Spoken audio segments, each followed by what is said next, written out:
Kamusta po kayong lahat mga tagapakinig? Sa bawat pagkakaibigan, may mga pusong natutong umibig. At may mga damdaming nasaktan sa maling panahon. Minsan, pinagtagpo pero hindi tinadhana. Hindi tayo pwede. Ito ang kwento ng tatlong pusong pinag-isa ng tadhana, ngunit sinubok ng pagkakataon. Ako po si Sheila at ito ang inyong magkaibigan.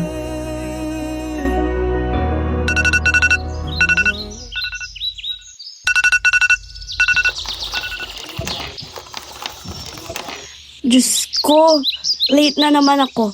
Siyang challenge pa man din ang unang klase. Nako, yari ako nito.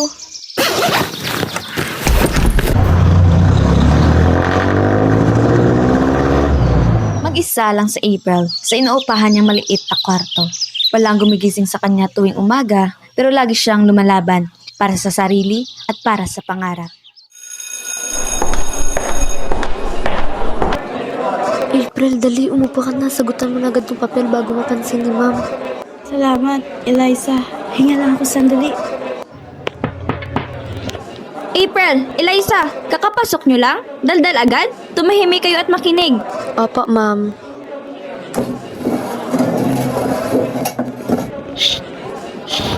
April, pwedeng ipahiram ng ballpen na wala ko kasi umakit.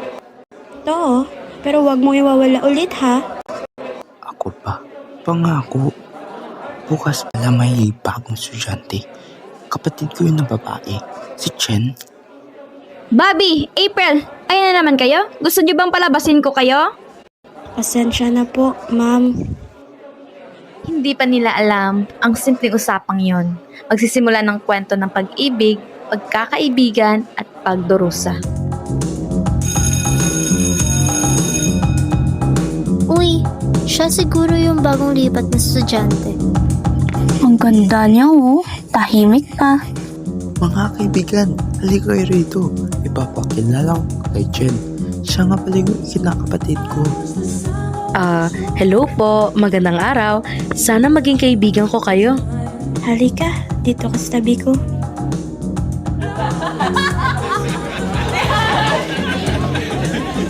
Mabilis silang naging malapit sa isa't isa. Tawanan, kwentuhan at sabay-sabay silang kumakain sa kantina. Hoy April, si Bobby, sinabihan ni Mama Tandal, pero matalino. Hindi ko kasalanan kung likas na matalino ako. Pinagpala daw. Halos di mo nga marinig yung leksyon sa daldal mo.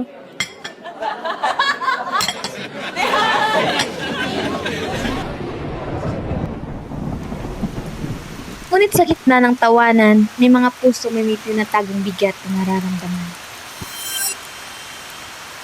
O Chen, ang bagal mo naman magugas. Lahat na lang ng kalat. Ako pa rin na maglilinis nito. Opo, Tita Angel. Lilinisin ko na po. Paulit-ulit.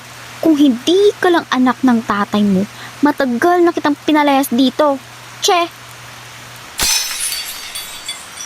Hala, pasensya na po, Tita Angel.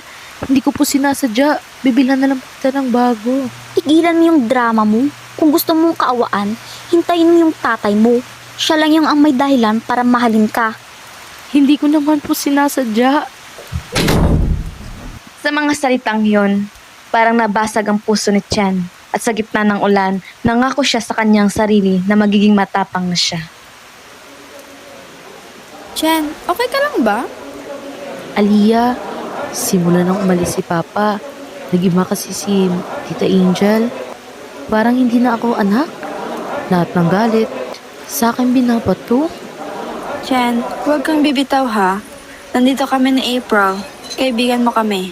Salamat, Aliyah ha. Sana nga, totoo yan. Mainit? Hinga ka muna. Pampalamig ng puso at isip. Sorbetes ni Juan, tamis na tunay, gawang Pinoy.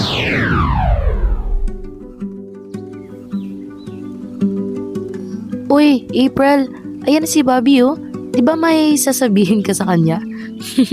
Muna na ako ah. Ha? Ano yun? Matagal ko na itong nararamdaman, pero nahiya akong aminin.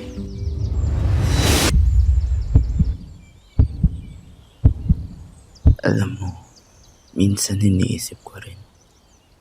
Sana ikaw na lang. Dahil ang dali-dali mong mahalin, April. Pero hindi ganun. Hindi ganun ang nararamdaman ko. At hindi ikaw ang hinahanap ko. Ibang direksyon ng puso ko.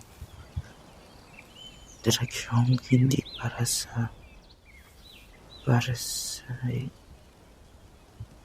babae. Alam ko naman, pero umaasa lang ako. Ayoko masaktan ka.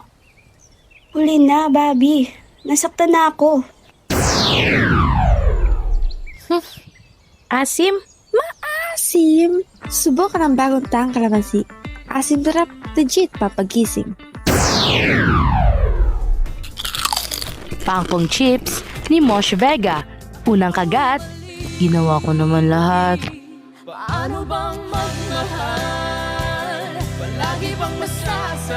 Sa huli, maiintindihan mo rin na hindi mo kailangang ipilit ang taong hindi na marunong tumingin sa direksyon mo. Kasi kahit anong pilit, kung iba ang tinitibok ng puso nila, masasaktan ka lang. At minsan, yung pagmamahal mo, hindi kulang, pero hindi rin sapat para sa maling tao. Kaya bitawan mo na, hindi dahil sumuko ka, kundi dahil natutunan mong piliin ang sarili mo. Hindi talaga natin mapipilit, lalo na kung iba ang tinitibok ng puso nila. Sa susunod na teleserye, sa muli, ako si Sheila at ito ang Magkaibigan.